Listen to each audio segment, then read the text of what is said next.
As a nation, we believe that Australians should have a go and, where they need to, lend a hand. We have always believed in helping people who may have fallen on hard times getting back on their feet. And as a representation of our community, this government believes that as well. But we must also accept that our welfare system is fundamentally broken.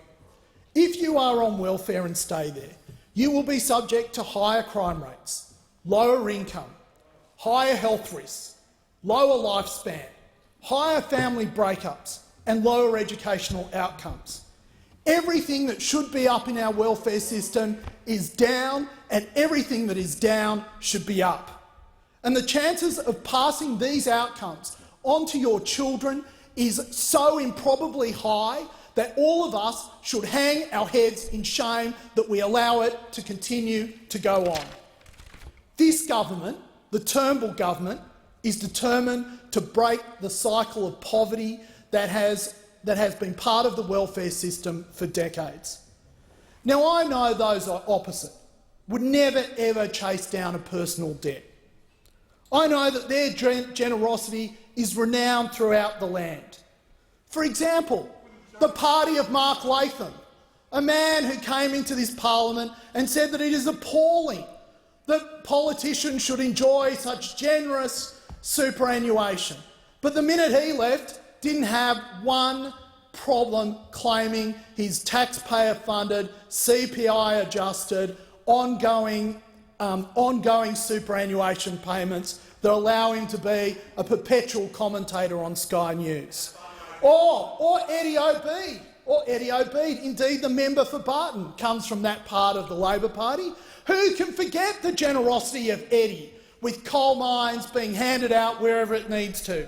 Or Ian MacDonald. There wasn't a friend in the union movement that Ian couldn't find a coal mine for. So the problem is, at the back of this endless welfare system are hard-working Australian families who just want to get ahead. There isn't a coal mine, there isn't Eddie, and there isn't Macca. No, it's hard-working Australians. When they have debt, they have to pay that debt.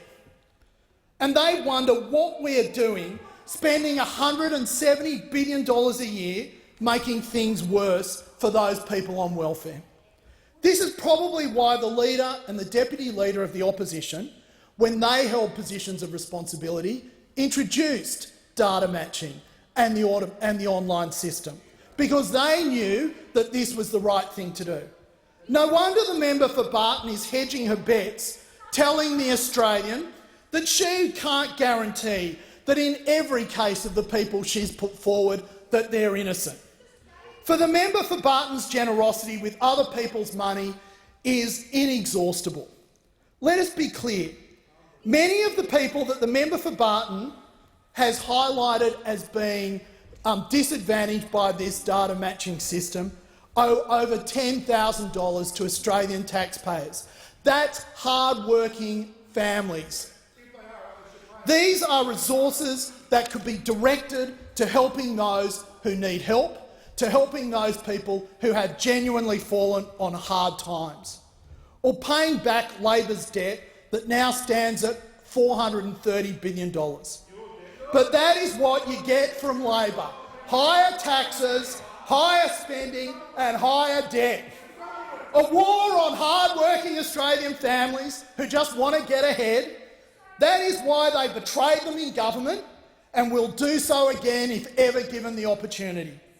And let's face it, Labor says one thing but does the opposite.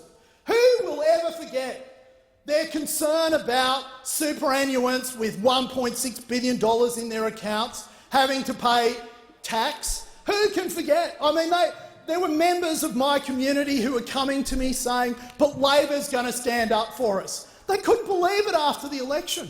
They came and saw me and they said, who can believe it? They've let us down. I was so surprised. But we return. You have and never have had any credibility on these sorts of issues. I reckon that if the member for Barton owed Eddie Obeid $1, she would have paid him back $2 already.